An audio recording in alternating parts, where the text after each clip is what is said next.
Alright, this is The Lord is One with another Bible lesson. This time from Genesis 49, verses 10 to 11.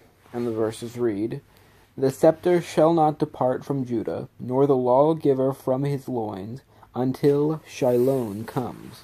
And to him shall be the expectation of the nations, binding his colt to a vine, and his donkey's colt to its branch. He will wash his garments in wine, and his clothes in the blood of the grapes." Now, these verses are actually very interesting, because they're some of the earliest messianic prophecies within the Old Testament. I mean, this is the first book of the Bible, and it has messianic prophecies in it. There are many in Genesis. What's interesting about this one is that it mentions Shiloh, which is understood to mean the Messiah. Even by Jews, this is, or contemporary Jews, or rabbinical Jews, this is known to be a messianic prophecy, and Shiloh is known to refer to the Messiah. Now, there are several interesting things about these verses as well that speak to Jesus specifically. For example, it mentions the scepter. This is an indication of a king. And this indicates several things. First of all, it's a prophecy of David's throne.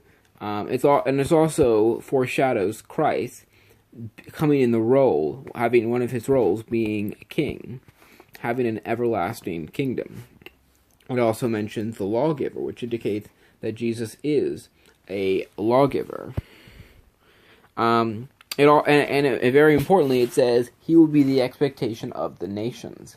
This is one of several prophecies in the Old Testament that reference the universality of the Messiah, meaning that the Messiah will not just be for the Jews, but he will be for all the nations, which is kind of a way of saying the Gentiles. Oftentimes, the phrase the nations is used to refer to the Gentiles.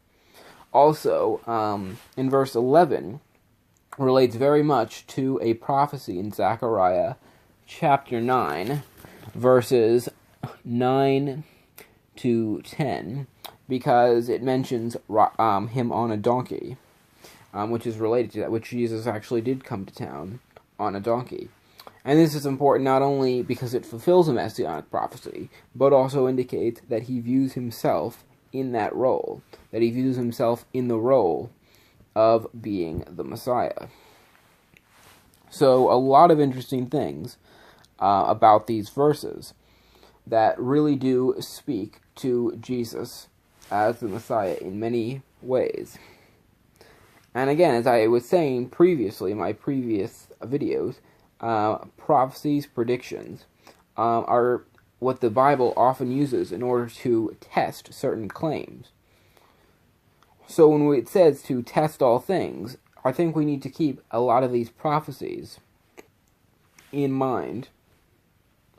And because this verse does point to Jesus as the Messiah. So thank you for watching, and God bless.